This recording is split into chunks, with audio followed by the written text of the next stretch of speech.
మన ప్రభువు మన రక్షకుడైన యేసుక్రీస్తు వారి యొక్క శ్రేష్టమైన ఘనమైన నామంలో మీ అందరికీ ఈ పరిశుద్ధమైన సమయంలో నా హృదయపూర్వకమైన శుభాలను వందనాలు తెలియజేస్తున్నాను. అందరికీ వందనాలు. దేవుని యొక్క పరిపూర్ణమైన కృపను పొందుకుంటూ తత్వకాలంలో 17వ ఆదివారం నందు మీతో కలిసి నడిపించబడటము దేవుడు నాకు ఇచ్చిన ఉచితమైన ధన్యతగాను, దేవుడు మనందరికీ అనుగ్రహించిన ఓ గొప్ప కృపగాను భావిస్తూ ముందుగా ఇటువంటి ధన్యతను అనుగ్రహించిన ఆ దేవాది దేవుని పరిశుద్ధ పాదములకు కృతజ్ఞతాస్తుతులు వేలవేలాది వందనాలు తెలియజేసుకుంటూ చిన్న ప్రార్థన ద్వారా మనమందరము కూడా ముందుకు నడిపించబడతాం. తలల ఉంచి ప్రార్థనలకి వెళ్తాం. ప్రార్థన. పరిశుద్ధుడును, నిత్యుడును, గొప్ప దేవుడును, సహాయకుడును, రక్షకుడును, మమ్మలను విమోచించు గొప్ప దేవుడైన తండ్రి, నీ పరిశుద్ధమైన పాద సన్నిధానం నందు ఈ మధ్యాహ్న కాల సమయంలో ఈ విధంగా కలుసుకొని ప్రార్థించుటకు మీరు మాకు చూపిన ఈ కృపను బట్టి మీకు వందన. మరి సమయం నందున తండ్రి నీ పాద సన్నిధానంలో మేమందరము కలుసుకొని నీ గొప్ప ప్రేమ చేత కృపచేత తండ్రి నీ వాక్యమును ధ్యానించుకునే కృపను మాకు అనుగ్రహించున్నారు. మీరు నమ్ముచున్న ప్రకారం ప్రభా మీరు మాకు తోడుగా ఉండి నడిపించండి. ప్రతి విధమైన శోధన తప్పించండి.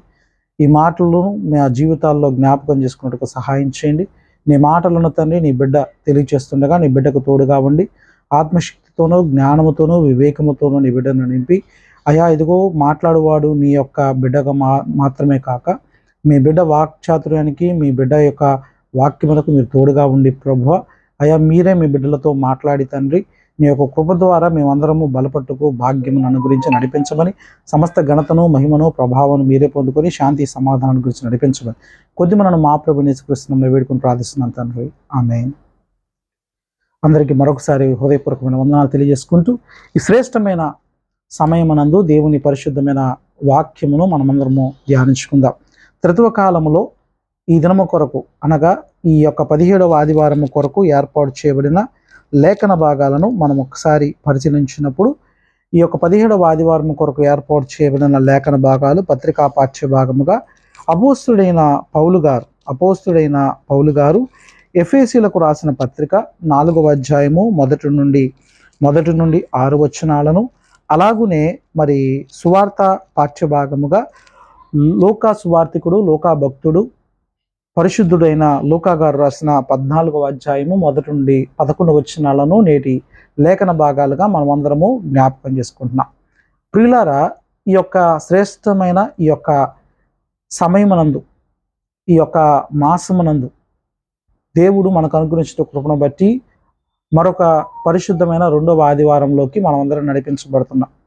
ఈ 2వ ఆదివారము మనం అందరము కూడా దేవుని కృపలో బలపడ్డామని నమ్ముతూ దేవుని యొక్క కృప ద్వారా మనమందరం సజీవుల లెక్కలో ఉన్నామని జ్ఞాపకం చేసుకుంటూ మంచి మేలుకరమైన దేవులతో మనల్ని నింపిన దేవాతి దేవుని పరిశుద్ధమైన కృపను పొందుకుంటూ మనం ముందుకు కొనసాగించబడదాం. ప్రియులారా, ఈ యొక్క త్రిత్వ కాలంలో ఈ యొక్క 17వ ఆదివారం ఏర్పాటు చేయబడిన లేఖన భాగాలను ఒకసారి మనమందరం గమనించినప్పుడు ఈ యొక్క ఎఫెసీలకు రాసిన పత్రిక 4వ అధ్యాయము మొదటి నుండి 6 వచనాలు, అలాగనే లూకా సువార్త 14వ అధ్యాయము మొదటి నుండి 11 వచనాలు మన జీవితాలలో మనం స్థితిగతుల్లో అన్నిటిలో కూడా జ్ఞాపకం చేసుకునే ఒక అంశాన్ని ప్రభు మన జీవితాల్లో ఇక్కడ జ్ఞాపకం చేస్తున్నాడు.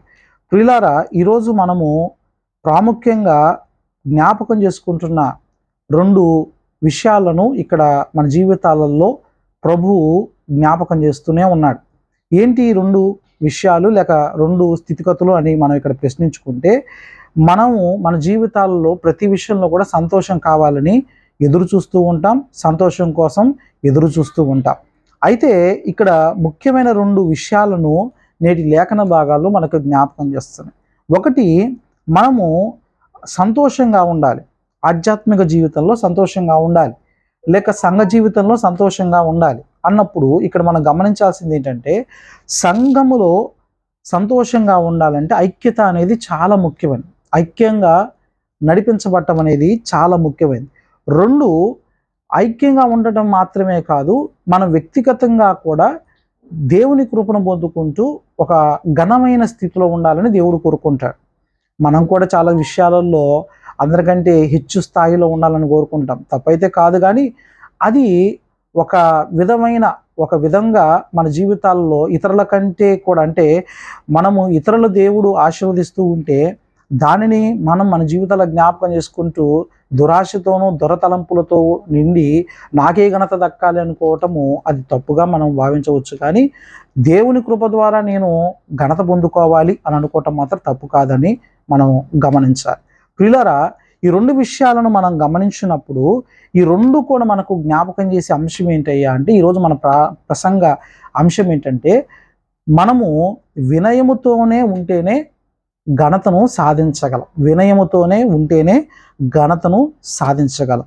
When we are in honour, in humility, the honour అనేది అంటే ఘనత అనేది ఎప్పుడు మనం పొందుకోగలం అంటే మనలో హ్యూమిలిటీ అనేది ఉన్నప్పుడే, వినయము లేక తగ్గింపు అనేది ఉన్నప్పుడే మనము దేవుని కృపలో మరి ఘనతను పొందుకునే వారిగా ఉంటామని ఒక విషయాన్ని ఇక్కడ గమనించాలి. ఇక్కడ ఈరోజు మనం సంఘములో ఎలా ఉన్నాం, క్రీస్తు శరీరము అని పిలబడే సంఘములో మనం ఎలా ఉన్నాము అనే ఒక విషయాన్ని మనకు పౌలు గారు ఇక్కడ జ్ఞాపకం చేస్తున్నాడు. Unity in the body of Christ, unity in the body of Christ. ఎఫెసీయులకు రాసిన పత్రిక 4వ అధ్యాయము 1 నుండి 6 వచనాలను మనం ఇక్కడ గమనిస్తే పౌలు గారు ఒక సత్యాన్ని మన అందరికీ ఇక్కడ జ్ఞాపకం చేస్తూ ఉన్నారు.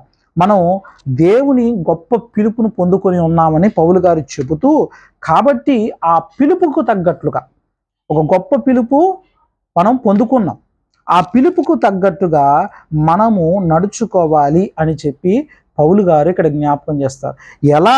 ఎలా మనము ఆ పిలుపుకు తగినట్లు నడవాలి అని చెప్పి మనం జ్ఞాపకం చేసుకుంటే, మనము క్రీస్తు శరీరము అనబడే సంఘములో ఎలా ఉండాలి, ఐక్యంగా ఉండాలి. ఐక్యత అనేది మనం జీవితాలలో గమనించాలి. ఐక్యత అనేది మనం దేవుని మాటలను బట్టి జ్ఞాపకం చేసుకుంటే వినయమే ఐక్యతకు మూలము, పునాది అని మనం చెప్పుకోవచ్చు.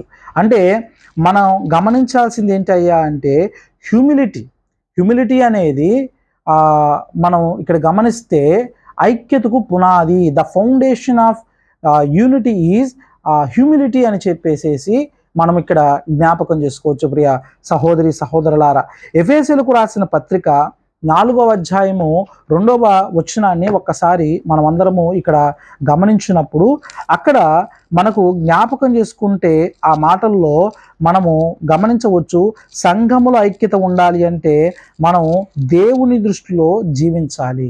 సంఘములో ఐక్యత అనేది ఉండాలి అంటే మనం ఎలా ఉండాలంట, దేవుని దృష్టిలో జీవించాలి.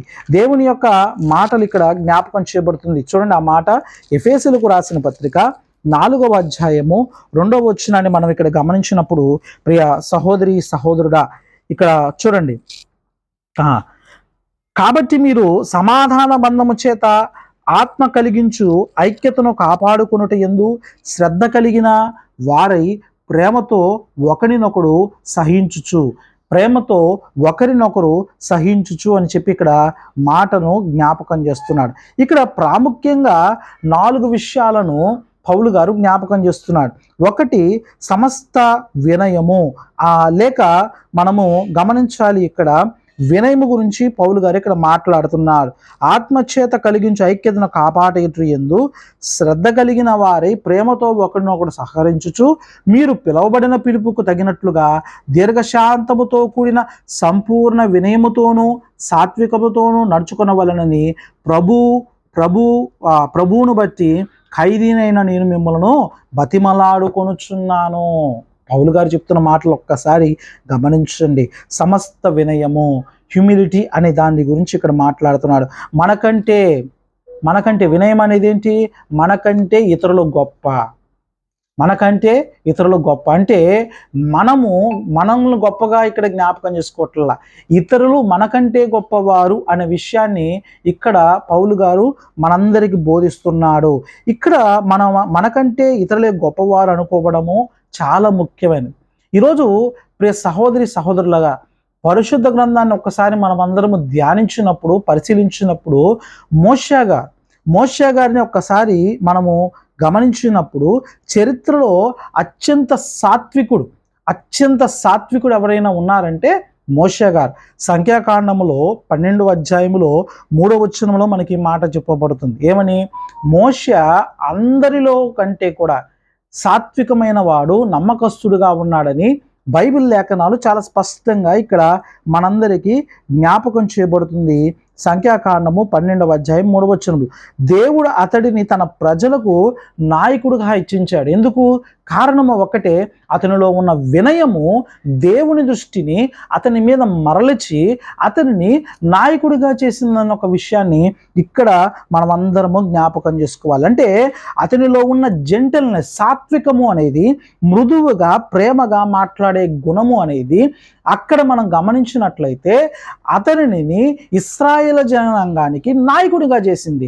దేవుని యొద్దకు నడిపించటానికి అతనిని ఒక నాయకుడిగా దేవుడు ఏర్పరచుకుంటానికి కారణమై ఉన్నదన్న ఒక విషయాన్ని కూడా ఇక్కడ మనం గమనించాలి. అంతేకాదు దీర్ఘశాంతము, పేషెన్స్. ఈరోజు మన జీవితాలలో ప్రాముఖ్యంగా గమనించాల్సింది ఏంటంటే మనలో పేషెన్స్ అనేది ఉండాలి. ఇతరులు తప్పు చేసినప్పుడు ఓర్పుతో సహించటం. అవును, ఈరోజు చాలామంది మన జీవితాలలో మన పట్ల తప్పు చేస్తూనే ఉంటారు. పేషెన్స్ అనేది ఉండాలి, అంటే దీర్ఘశాంతము అనేది ఉండాలి.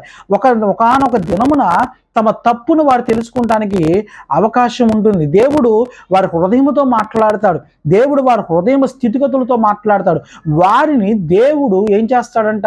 గద్దించేవాడిగా ఉంటాడు. ఈరోజు దైవసేవకుల పక్కన దైవసేవకులు వ్యతిరేకంగా మాట్లాడే వాళ్ళు ఉన్నారు, విశ్వాసులకు వ్యతిరేకంగా మాట్లాడుకునే వారు ఉన్నారు, పెద్దలకు వ్యతిరేకంగా మాట్లాడేవారు ఉన్నారు, తల్లిదండ్రులకు వ్యతిరేకంగా మాట్లాడేవారు ఉన్నారు. అంటే ఇక్కడ గమనించాలి, చాలామంది వారి జీవిత స్థితిగతుల్లో మరి అనేక విధాలుగా వారు తప్పుడు మాటలు మాట్లాడే తత్వము, లేక ఇతరులకు హాని చేసే తత్వము, మరి ఇతరుల పట్ల తప్పు చేసే తత్వము ఎన్నో విధాలుగా కలిగి ఉన్నారు వారి స్థితిగతులన్నిటిలో కూడా.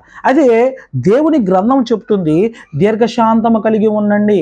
ఓకే, కొద్ది కాలము శ్రమ పడతారు, కొద్ది కాలము ఇబ్బంది పడతారు, కొద్ది కాలము వేదన పడతారు, కొద్ది కాలం దుఃఖపడతారు, కానీ దేవుడు ఖచ్చితంగా మీ జీవితాలలో మేలు చేయవాడిగా ఉన్నాడనే ఒక విషయాన్ని మీరు మరవవద్దు అనే ఒక విషయాన్ని ఇక్కడ మన జీవితాలలో పౌలు గారు జ్ఞాపకం చేస్తున్నాడు. అంతేకాదు 4వ విషయాన్ని ఇక్కడ మనం గమనించినట్లయితే ప్రేమతో సహించుండి అని అన్నాడు. ఫర్బేరింగ్ ఇన్ లవ్. ప్రేమ ఉంటేనే ఎదుటి వారి లోపాలను గ్రహించగలం. అవును కదా, మన జీవితాలలో మన పట్ల తప్పు చేస్తున్నారంటే ఖచ్చితంగా వారి పట్ల ప్రేమ ఉంటుంది. మనం నమ్మిన వారే నా పట్ల ఇట్లా చేస్తున్నారు అనే ఒక తత్వము మన జీవితాల్లో మనం కలిగి ఉంటాం కదా. కానీ ఇక్కడ దేవుని యొక్క గ్రంథం మనకు చెప్తుంది ప్రేమతో సహించండి. అంటే మన జీవితాలలో ఎదుటి వారి లోపాలను కనుగొనేది ఏంటయ్యా అంటే మన యొక్క ప్రేమ. మనం ఎప్పుడైతే ఇతరులను ప్రేమించగలమో వారిలో ఉన్న లోపాలను మనం తెలుసుకోగలం. కనుక దేవుని వాక్యమే చెప్తుంది, ఏమని అంటుందంటే దేవుడు లోకాన్ని ఎంతో ప్రేమించను, కాగా ఆయన అద్వితీయ కుమారుని ఈ లోకంలో మనందరి కొరకు బలిదానంగా పంపించాడని బైబిల్ మనకు నేర్పింది కదా. అంటే దేవుడు మనల్ని ప్రేమించినప్పుడు మనలో ఏం కనపడింది? దేవునికి మనలో ఉన్న లోపాలను కనిపించింది, మనలో ఉన్న తప్పులు కనిపించింది, మనలో ఉన్న స్థితిగతులు కనిపించింది. అందుకనే ఫర్ బీరింగ్ ఇన్ లవ్ అంటే ప్రేమతో సహించండి అని అంటున్నాడు. చూడండి ఎంత గొప్ప మాటలను పౌలు గారు మన జీవితాల్లో జ్ఞాపకం చేస్తున్నాడు.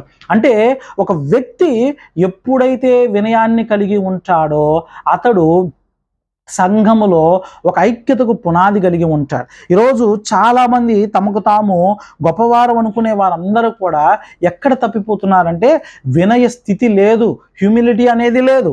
వారు ప్రతి విషయాన్ని కూడా ఎంతో గంభీరంగా చూస్తున్నారు, ఎంతో గొప్పతనం కొరకు పోరాడుతున్నారు, కానీ వారిలో వినయము, తగ్గింపు అనేది కనపడట్లేదు అని చెప్పి ఇక్కడ జ్ఞాపకం చేస్తున్నాడు. ఈరోజు నువ్వు ఘనత కొరకు పోరాడుతుంటే, గొప్పతనం కొరకు పోరాడుతుంటే మొదట నీలో ఉండాల్సింది ఏంటి? వినయము అనే ఒక విషయాన్ని ఇక్కడ మన జీవితాల్లో జ్ఞాపకం చేయబడుతుంది. అంతేకాదు మనల్ని కలిపే బలమైన బంధాలు ఏంటయ్యా అంటే మన బలమైన బంధాలు ఏంటయ్యా అంటే 4వ వచనం 4 నుంచి 6 వచనాలు చూడండి. ఎఫెసీ గ్రంథంలో మనకి జ్ఞాపకం చేయబడుతుంది. మనలో కలిపే నా గొప్ప బంధాలు ఇక్కడ పౌలు గారు జ్ఞాపకం చేశాడు. ఏమంటే శరీరం ఒకటే, ఆత్మ ఒకటే, ఆ ప్రకారమే మీ పిలుపు విషయమై ఒక్కటే నిరీక్షణ యందు ఉండుటకు పిలువబడితిరి. ప్రభువు ఒక్కడే, విశ్వాసం ఒక్కటే, బాప్తిసము ఒక్కటే, అందరికీ తండ్రి అయిన దేవుడు ఒక్కడే. ఆయన అందరికి పైగా ఉన్నవాడై అందరిలో వ్యాపించి అందరిలో ఉన్నాడు అని చెప్పి అంటాడు. అంటే ప్రియులారు, ఇక్కడ గమనించాల్సింది ఏంటయ్యా అంటే మనల్ని కలిపే బలమైన బంధాలు, అంటే ఒక ఐక్యతలో మనల్ని కలిపే బలమైన బంధాలు ఏంటి అని మనం పరిశీలన చేస్తే దేవుని వాక్యం ఇక్కడ చెప్తుంది. మనం కలిపే బలమైన బంధాలు ఏంటయ్యా అంటే ఒకటి, దాని కారణము ఒకే దేవుడు. ఒకే దేవుడు, దేవుని వాగ్దానం చూడండి. ఒకే దేవుడు, ఒకే ప్రభు, ఒకే ఆత్మ, ఒకే శరీరము, ఒకే విశ్వాసము, ఒకే బాప్తిసము, ఒకే నిరీక్షణ. ఒకే దేవుడు, ఆయన సృష్టికర్త అయిన దేవుడు. ఒకే ప్రభువు, ఆయన యేసుక్రీస్తు అను ప్రభువు అని చెప్పి, యేసుక్రీస్తు ప్రభు అని చెప్పి జ్ఞాపకం చెబుతుంది. ఒకే ఆత్మ, పరిశుద్ధాత్మ, ఒకే శరీరము, సంఘము అనబడే శరీరము, ఒకే విశ్వాసము, క్రీస్తులో విశ్వాసము, ఒకే బాప్తిసము, క్రీస్తులో బాప్తిసము, ఒకే నిరీక్షణ, పరలోకమనే నిరీక్షణ మనము కలిగి ఉన్నాం. మనందరము ఒకే కుటుంబానికి చెందిన వారం. ఒకే తండ్రి ఉన్నాడు, ఒకే ప్రభువు ఉన్నాడు, ఒకే ఆత్మ ఉన్నది, ఒకే శరీరము ఉన్నది, ఒకే విశ్వాసం, ఒకే బాప్తిసము, ఒకే నిరీక్షణ. మనం అందరము కలిగి ఉన్నది ఏంటయ్యా అంటే ఇదిగో మనము ఒకే కుటుంబమై ఉన్నాం.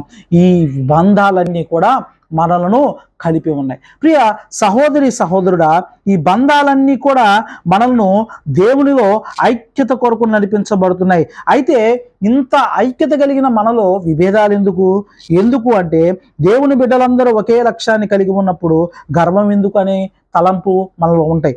వినయముతో మనము కలిగి ఉన్నప్పుడు గర్వం ఉండదు. వినయము మనం కలిగి ఉన్నప్పుడు మనలో విభేదాలు ఉండవు. అంటే మనలో తగ్గింపు అనేది ఉంటే ఖచ్చితముగా మనలో తగ్గింపు అనేది ఉంటే మనలో విభేదాలు ఉండవు, మనలో గర్వము ఉండదని చెప్పి దేవుని వాక్యము చాలా స్పష్టంగా ఈనాడు జ్ఞాపకం చేయబడుతుంది. అంటే ఈరోజు మన జీవితాల్లో గమనించాల్సింది ఏంటయ్యా అంటే పౌలు గారు జ్ఞాపకం చేస్తుంది ఏంటయ్యా అంటే మనలో వినయము అనేది ఐక్యతకు పునాది. ఈ ఐక్యత అనేది మనల్ని ఒకే కుటుంబముగా నడిపిస్తుంది. చూడండి ఎంత గొప్పగా చెప్పాడు పౌలు గారు. అంటే ఒక వినయము అనేది మనల్ని ఎలా నడిపిస్తుందంట? ఐక్యతలో నడిపిస్తుంది. వినయము అనేది మనందరినీ కూడా ఎలా నడిపిస్తుందంట? ఒకే కుటుంబముగా నడిపిస్తుంది. అంటే తగ్గింపు అనేది, వినయము అనేది మనల్ని అందరినీ కూడా ఒకే కుటుంబానికి చెందుతుంది, ఒకే కుటుంబానికి నడిపిస్తుంది, ఒకే కుటుంబంలా పరిగణించబడుతుంది. అప్పుడే మనలో విభేదాలు ఉండవు, మనలో గర్వము అనేది ఉండదు. ఇది పౌలు గారు జ్ఞాపకం చేస్తున్న మాట. ఇది మన జీవితాలలో మనం గ్రహించాల్సిన మాట. అంటే సంఘములో, క్రీస్తు శరీరము అనబడే సంఘములో సంతోషంగా ఉండాలి అంటే, సంతోషంగా మనం అందరం ఉండాలి అని అంటే ఐక్యంగా మనం ఉండాలి. ఐక్యంగా మనము ఉండాలి. అప్పుడే నీకు నాకు మనందరికీ ఎలా ఉంటుందంటే సంతోషముగా మనము ఉంటాము. అంతేకాదు రెండో విషయాన్ని లూకా భక్తుడు మనకు జ్ఞాపకం చేస్తున్నాడు. లూకా సువార్త 14వ అధ్యాయము 1 నుండి 11 వచనాలను మనం గమనించినట్లయితే వినయముతో మనము నడిపించబడినప్పుడు మనము దైవికమైన ప్రతిఫలాన్ని పొందుకుంటాము అన్న విషయాన్ని ఇక్కడ మరి జ్ఞాపకం చేయబడుతుంది. యేసుక్రీస్తు ప్రభువారు ఒక విందులో పాల్గొన్నప్పుడు అక్కడ మనుషులు గొప్ప స్థానాల కోసం ఆరాటపడటం చూశారంట. గొప్ప గొప్ప స్థానాలు కావాలని ఆరాటపడటం చూశారంట. అప్పుడు ఆయన వెంటనే ఆయన తన జీవితానికి అవసరమైన, మన జీవితాలకు అవసరమైన గొప్ప సత్యాన్ని ఇక్కడ జ్ఞాపకం చేశారు. ఏంటి ఆ సత్యము అనే ఒక సూత్రాన్ని ఇక్కడ మనం మన జీవితాల్లో పరిశీలిస్తే మొదటిగా మన స్థానాన్ని మనం ఎప్పుడు కూడా ఎంచుకోకూడదు. అంటే ఏంటి? మనం గొప్పవారమనో తగ్గిపోయిన వారమనో లేక పడిపోయిన వారమనో మన స్థానాన్ని మనము ఎప్పుడు కూడా ఎంచుకోకూడదు అనే ఒక విషయాన్ని ఇక్కడ జ్ఞాపకం చేసుకోవాలి. అంటే do not choose your own seat అని చెప్పి ప్రభు జ్ఞాపకం చేశాడు. అంటే లూకా సువార్త 14వ అధ్యాయము, లూకా సువార్త 14వ అధ్యాయము 7వ వచనాన్ని మనం అందరము కూడా జ్ఞాపకం చేసుకుందాం. చూడండి, అక్కడ అంటున్నాడు లూకా సువార్త 14వ అధ్యాయం 7వ వచనం, పిలువబడిన వారు భోజన పంక్తిని అగ్రపీఠమున ఏర్పరచుకున్నట్టుకు చూచి ఆయన వారితో ఈ ఉపమానము చెప్పాను. నిన్ను నిన్నెవరైనాను పెళ్లి విందుకు పిలిచినప్పుడు అగ్రపీఠము మీద కూర్చుండవద్దు. ఒకవేళ నీకంటే గనుడు అతను పిలవబడినప్పుడు నిన్నును అతన్ని పిలిచిన వాడు వచ్చి అతన్ని చోటిమ్మని నీతో చెప్పగా అప్పుడు నీవు సిగ్గుపడి కడపటి చోటుకు వచ్చి కూర్చుందువు. అయితే నీవు పిలవబడినప్పుడు నిన్ను పిలిచిన వాడు వచ్చి స్నేహితుడా పై చోటికి పొమ్ము అని నీతో ఈ చెప్పులాగున నీవు పోయి కడపటి చోటున కూర్చుండము. అప్పుడు నీతో కూడా కూర్చుండు వారందరూ ఎదుట నీకు ఘనత కలుగును. ఎంత గొప్పగా ప్రభు చెప్పాడు చూడండి ప్రియులారా. ఈరోజు చాలా మంది జీవితాల్లో అగ్రపీఠాన్ని కోరుకుంటారు, గొప్పతనాన్ని కోరుకుంటారు. నేనే గొప్ప అనుకుంటారు. కానీ యేసుక్రీస్తు ప్రభు వారు ఇక్కడ బోధించిన ఒక పాఠము చాలా సులభమైనది, చాలా గొప్పది, చాలా ముఖ్యమైనది. అది మన జీవిత సూత్రము అని కూడా మనం ఎప్పటికీ కూడా మర్చిపోకూడదు. అంటే ఇక్కడ యేసుక్రీస్తు వారు ఏమంటున్నాడు, మీరే తగ్గించుకోండి, మీలో తగ్గింపు అనేది ఉండాలి. మీరు ఒక విందుకు వెళ్ళినప్పుడు తక్కువ స్థలములో మీరు కూర్చోండి. అప్పుడు ఇంటి యజమాని వచ్చి స్నేహితుడా పైకి వచ్చి రమ్ము అని చెప్పి అతన్ని పిలిచి నేను కూర్చోబెడితే అది నీకు ఘనతనిస్తుంది, అది నీకు నిజమైన గౌరవం. ఎవరైనా మిమ్మల్ని పైకి వచ్చి పిలిస్తే వచ్చే గౌరవం వేరు. కానీ మీరే వెళ్ళి గొప్ప స్థలంలో కూర్చుంటే ఎవరైనా వచ్చి నువ్వు వెనక్కిపో అని చెబితే అది నీకేంటంట, అవమానం అంట.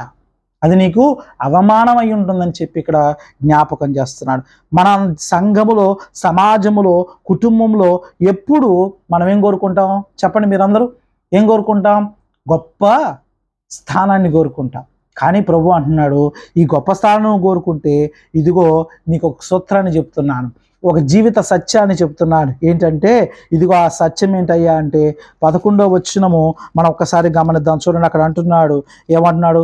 తనను తాను హెచ్చించుకునివా ప్రతివాడు తగ్గించబడును, తనను తాను తగ్గించుకునివాడు హెచ్చింపబడును. గొప్ప సత్యాన్ని, జీవితానికి అవసరమైన మూలమైన సత్యాన్ని, సూత్రాన్ని యేసుక్రీస్తు వారు ఇక్కడ జ్ఞాపకం చేస్తున్నాడు. The principle of truth of life అంటే జీవిత సత్యం. ఇది మనం అందరము కూడా జ్ఞాపకం చేసుకోవాల్సిన సత్యం. ఈ సూత్రమే మన జీవిత సత్యము, ఈ సూత్రమే మన జీవితం యొక్క సత్యము అని చెప్పి ఇక్కడ జ్ఞాపకం చేసుకోవాలి. ప్రియులారా, మనం పరిశుద్ధ గ్రంథాన్ని ఒకసారి గమనిస్తే ఒక భక్తుని జ్ఞాపకం చేసుకోవచ్చు. దైవ భక్తుడైన యోబు గారు మనం గమనించినట్లయితే ఎంతో ధనవంతుడై తనను తాను తగ్గించుకున్నాడు. శోధనకు వచ్చి ఆయన శోధనలు వచ్చినప్పుడు, కష్టం వచ్చినప్పుడు, బాధ వచ్చినప్పుడు ఆయన ఏం చేశాడంట? దేవుని ముందుకు వినయంగా వెళ్ళేవాడంట, ప్రార్థించిన వాడిగా ఉన్నాడంట. అందుకే దేవుడు చివరాఖరికి ఏం చేశాడు?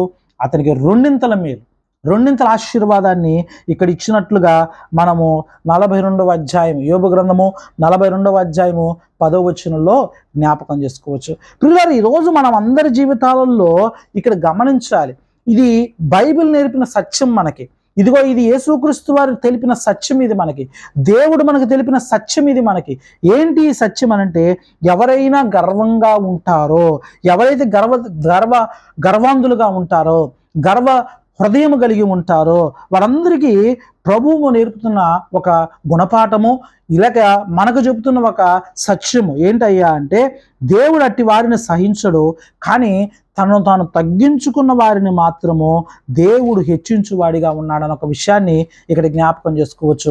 అందుకనే భక్తుడైన యాకోబు గారు ఒక మాట అంటాడు. యాకోబు గారు రాసిన పత్రిక 4వ అధ్యాయము 6వ వచనాన్ని ఒక్కసారి మనం అందరము కూడా గమనిద్దాం. చూడండి, అక్కడ అంటాడు, చూడండి, ఆయన ఎక్కువ కృపనిచ్చును, అందుచేత దేవుడు అహంకారుల నుంచి దీనులకు కృప అనుగ్రహించును అని లేఖనము చెప్పుచున్నది. ఏంటంట? బైబిల్ లేఖనాలు చాలా స్పష్టంగా చెప్తున్నాయి. ఏమని చెప్తున్నాయి? ఆయన అహంకారులను ఎదిరించి దీనులకు ఇంకా ఎక్కువగా కృపనిచ్చేవాడిగా ఉన్నాడు. అంటే దేవుడు గర్వాంధులను ప్రేమించాడు, గర్వాంధ హృదయాలు దేవునికి హేయులు. అందుకనే బైబిల్లో సామెతలు కానీ లేక కీర్తనలు కానీ చాలా చోట్ల జ్ఞాపకం చేసింది, వినయ మనసు కలిగిన వారు ధన్యులని, వినయ హృదయాలు కలిగిన వారు ఆశీర్వదించబడిన వారుగా ఉన్నారని, వినయము కలిగిన వారిని దేవుడు రక్షించేవాడిగా ఉన్నాడని, వినయ స్థితి కలిగిన వారు భక్తులు ఆశీర్వదించబడిన వారని దేవుని వాక్యము చాలా స్పష్టంగా మనందరికీ జ్ఞాపకం చేస్తుంది. అంటే ఈరోజు మన జీవితాలలో తగ్గింపు లేకపోవటం వలనే మనం ఆశీర్వదించబడలేకపోతున్నామేమో. ఒక్కసారి మన హృదయాలను మనం పరిశీలించుకుందాం, మన స్థితిగతులను మనం పరిశీలించుకుందాం, మన యొక్క తలంపులను మనము పరిశీలించుకుందాం. ఈరోజు మనము దేవుని యొద్ద ఎలా ఉండాలి? వినయముతో ఉందాం. సంఘంలో ఎలా ఉండాలి? వినయంతో ఉందాం. ఇతరుల పట్ల ఎలా ఉండాలి? వినయంతో ఉందాం. ఎందుకంటే వినయమే ఘనతకు మూలమైనది. వినయముతోనే ఘనతను పొందుకోగలం. సంఘములో అయినా, దేవుని యొద్ద అయినా, లేక ఇతరుల యొద్ద అయినా ఘనత కావాలి అని అంటే ఎలా ఉండాలి? తగ్గింపు మనసు కలిగి ఉండాలి. ఈరోజు మనలను నానా రకాలు మాటలు దూషించేవారు ఉన్నారు, నానా రకాలుగా వేధించేవారు ఉన్నారు, ఇబ్బంది పెట్టేవారు ఉన్నారు. అయితే వీటన్నిటికీ ముఖ్యమైనది ఏంటంటే, వీటన్నిటిని జయించిన యేసుక్రీస్తు ప్రభువారు మన రక్షకుడుగా ఉన్నారు. ఆయన యొద్ద మనం ఎలా ఉండాలి? తగ్గింపులో ఉండాలి. అందుకని క్రీస్తు శరీరమైన సంఘములో ఐక్యత కలిగి ఉండాలంటే వినయముతోనే ఉండాలి. తగ్గింపు లేకపోతే ఐక్యత ఉండదు, తగ్గింపు లేకపోతే దీవెన ఉండదు, తగ్గింపు లేకపోతే ఆశీర్వాదము అనేది ఉండదు. ఈరోజు మన జీవితాలలో సంతోషము అనేది ఎక్కడ కలుగుతుందయ్యా అంటే, ఎక్కడ కలుగుతుంది? సంఘములో అయినా, దేవుని వద్ద అయినా సంతోషం కావాలి అని అంటే మనలో ఏముండాలంట? మొట్టమొదటిగా వినయములో మనం నడిపించబడే వారిగా ఉండాలి. వినయము మార్గంలో నువ్వు నేను నడవగలిగితే యేసుక్రీస్తు ప్రభువారు మనకు చూపిన కృప చాలా గొప్పది అని చెప్పి ఇక్కడ జ్ఞాపకం చేయబడుతుంది. అంటే మనమందరము కూడా గమనించాలి, ఈరోజు మనలో ఈ యొక్క ఐక్యత కావాలన్నా, లేక సంఘములో సంతోషంగా ఉండాలన్నా, క్రీస్తు ఎదుట సంతోషంగా ఉండాలన్నా షార్ట్ కట్లు ఇవ్వండి. షార్ట్ కట్లు లేవు. చాలామంది షార్ట్ కట్ల కోసం ప్రయాసపడుతూ ఉంటారు, షార్ట్ కట్ల కోసం చాలా వెతుకులాడుతూ ఉంటారు. కానీ ఉన్నది ఒకే ఒక్క మార్గము. అదేంటయ్యా అంటే వినయము కలిగిన మార్గము.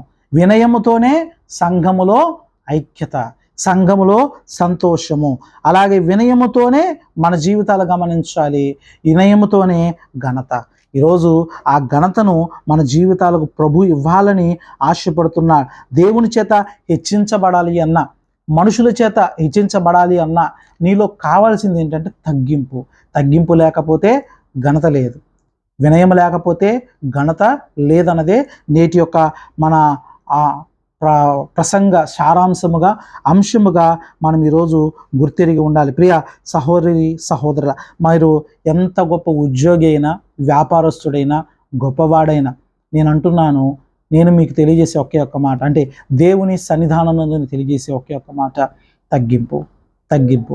నువ్వెంత గొప్పవాడవని కాదు, కానీ దేవుని ఎదుట ఎంత తగ్గించుకున్నావు అన్నదే గొప్ప. అందుకని పరిసేయుడు, సుంకరి ఇద్దరిలో పరిసేయుడు చాలా గొప్ప భక్తి కలిగిన వాడే కావచ్చు, కానీ ప్రభువుకు నచ్చింది ఏంటయ్యా అంటే సుంకరి తగ్గింపు. ఈరోజు తగ్గింపుతోనే నీకు ఘనత, తగ్గింపుతోనే నీకు ఆశీర్వాదం, తగ్గింపుతోనే నీకు గొప్ప కృప దొరుకుతుందన్న ఒక విషయాన్ని ఇప్పుడు మనము గమనించాలి. అంటే నీలో దేవుని ఎదుట వినయం కలిగి ఉంటే మానవ గౌరవం దొక్కుతుంది, దేవుని చేత హెచ్చింపబడేవాడిగా ఉంటావు. అందుకనే దేవుని నుంచి వచ్చే హెచ్చింపు అంటే వచ్చే శాశ్వతమైన ఘనత నీలో తగ్గింపు ద్వారా నీకు లభిస్తుంది. కాబట్టి ఈ రోజు నుండి నీ శక్తిని, నీ బలాన్ని, నీ గొప్పతనాన్ని, గొప్ప స్థానాన్ని నువ్వు దేవుని పాదాల యొద్ద పెట్టి, నువ్వు గొప్పవాడివి కావాలనుకుంటే, ఘనతను పొందుకోవాలి అని అనుకుంటే ఈ రోజు నుంచి పోరాడు, వినయముతో పోరాడు. అంటే వినయంతో పోరాటం అంటే తగ్గింపు, వినయము కలిగి ఉండటానికి పోరాడటము అనేది నువ్వు చేయాలి. వినయముతో క్రీస్తు శరీరముతో అంటే సంఘముతో ఇతరులను నీవు ప్రేమించి వారికి సేవ చేయడానికి ఉపయోగిస్తే అప్పుడు దేవుడే మిమ్మలను తగిన సమయమునందున, తగిన రీతి ఎందున మిమ్మలను గొప్ప ఘనతతో మిమ్మలను హెచ్చిస్తాడు. కాబట్టి అట్టి ధన్యత నీ జీవితాలను పొందుకోవటానికి ప్రయాసపడాలని, అటు ధన్యత దేవుని కృపలను పొందుకున్నటకు దేవుడి కృప చూపాలని కనుక వినయ మనస్కులై ఉందాం. వినయ హృదయులు దేవునికి ఇష్టలు అని చెప్పి దేవుని వాక్యం మనకు నేర్పుతున్నది. కనుక అట్టి ధన్యత, అట్టి కృప పొందుకుంటూ మనం అందరము నడిపించబడి దేవుని హెచ్చింపునకు, దేవుని కృపకు పాత్రలు అవ్వాలని, అట్టి దీవెన, అటు ఆశీర్వాదము త్రేక దేవుడు మీ అందరికి ఇవ్వాలని, మనందరం పొందుకోవాలని కొద్ది మాటలను మీకు వీనికిలో జ్ఞాపకం చేస్తూ, వీనికిలో బలపరుస్తూ కొద్ది మాటలని ముగిస్తున్నాను. సమస్త జ్ఞానం ఇచ్చిన దేవుని యొక్క సమాధానము మన ప్రభు అయిన యేసుక్రీస్తు వారి వల్ల మీ హృదయములకు, మీ తలంపులకును కావలి ఉండునుగాక. ఆమేన్. అందరికీ వందనాలు. చిన్న ప్రార్థనతో మనము ముగింపులకు నడిపించబడదాం. ప్రార్థన. సర్వ సృష్టికర్తమైన మా తండ్రి, ఈ యొక్క సమయమునందరూ నీ పాద సన్నిధానంలో కూడుకొని ప్రభా నీ మాటలు వినుటకు మీరు చూపిన కృపను బట్టి వందనాలు. ప్రభా ఇదిగో మీరు మా జ్ఞాపకం చేసి ఉన్నారు.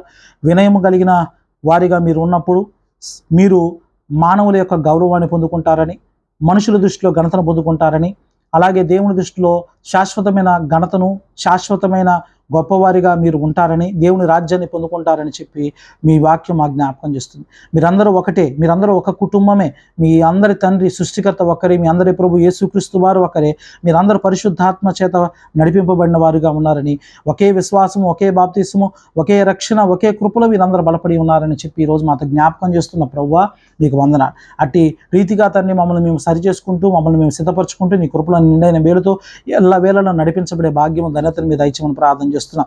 ఈ ప్రార్థనలు ఏకీపిస్తున్న వారిని, ఈ ప్రార్థనలో మమ్మల్ని నడిపించబడుతున్న ప్రతి వారిని, సహాయకులుగా ఉన్న ప్రతి ఒక్కరిని, అలాగే ప్రభువా ఈ యొక్క మాటలను వింటూ ఈ మాటలు చూస్తున్న ప్రతి ఒక్కరిని మీరు జ్ఞాపకం చేసుకోండి. ప్రతి ఒక్క కుటుంబాన్ని, ప్రతి ఒక్క బిడ్డను మీరు దర్శించి ప్రభువా ప్రతి ఒక్కరు కూడా అయా తగ్గింపు కలిగిన వారిగా ఉండి గొప్ప మేలును పొందుకున్నట్టుకు మీరు సహాయం చేసి నడిపించమని, శాశ్వతమైన కృపలతో మేమందరం వర్ధిల్లు వారిగా ఉంటూ సహాయం చేయమని, నిండైన మేలుతో మమ్మల్ని మీరు నింపి మరొక మారి నీ చిత్తం మీద మేమందరూ కలుసుకొని ప్రార్థించడం ధన్యతను మీరు దయచేసి నడిపించమని కొద్దిమంది మహాప్రభుని యేసుక్రీస్తు వారి యొక్క పరిశుద్ధమైన శ్రేష్టమైన నామంలో అడిగి పెట్టుకుని ప్రార్థిస్తున్నాము తండ్రి. ఆమేన్. పరలోకమందున్న మా తండ్రి, నీ నామ పరిశుద్ధపరచబడును గాక, రాజ్యం మాకు వచ్చును గాక, నిశ్చితము పరలోకమందు నెరవేర్చినట్లు భూమి మీద నెరవేరును గాక. మన దిన ఆహారం నేడు మాకు దయచేయి. మళ్ళీ అపరాధం చేసిన వారిని మేము క్షమించిన ప్రకారం అపరాధం క్షమించు. మమ్మల్ని శోధనలో త్యాగ దుష్టులను తప్పించు. రాజ్యము, శక్తి, మహిమ అనంతరం మీరై ఉన్నారు తండ్రి. ఆమేన్. మన పరమ తండ్రి అయిన దేవుని ప్రేమ, ప్రభువైన యేసుక్రీస్తు వారి కృప, పరిశుద్ధాత్మ అన్యోన్య సహవాసం ఎల్లవేళలను మనకును, మన కుటుంబాలకు, మన సంఘాలకు, మన పరిచర్యకు త్రేక దేవుడు మన ప్రాంతానికి, మన రాష్ట్రానికి, మన దేశానికి, ప్రపంచానికి త్రేక దేవుడితో దీవించి ఆశ్రయించును కాక. ఆమేన్. అందరికీ వందనాలు. దేవుని చిత్తమైతే మరొకసారి మనతో కలుసుకొని మరొక మారు దేవుని వాక్యాన్ని మనమందరం కలిసి ఏకీపిద్దాం. అప్పటి వరకు సెలవు. అందరము దేవుని యొక్క కృపలో బలపడదాం. నిరంతరం మీ ప్రార్థనలో మీరు దేవునితో సావాసం కలిగి ఉండాలని, ఆ పరిచర్య గురించి కూడా ప్రార్థన చేయాలని, మీ కుటుంబాల కొరకు ప్రార్థన అవసరాలు ఉంటే మాకు తెలియచేయాలని కొద్ది మాటలు మీకు జ్ఞాపకం చేస్తూ నేను నడిపించబడుతున్నాను. అందరికీ వందనాలు.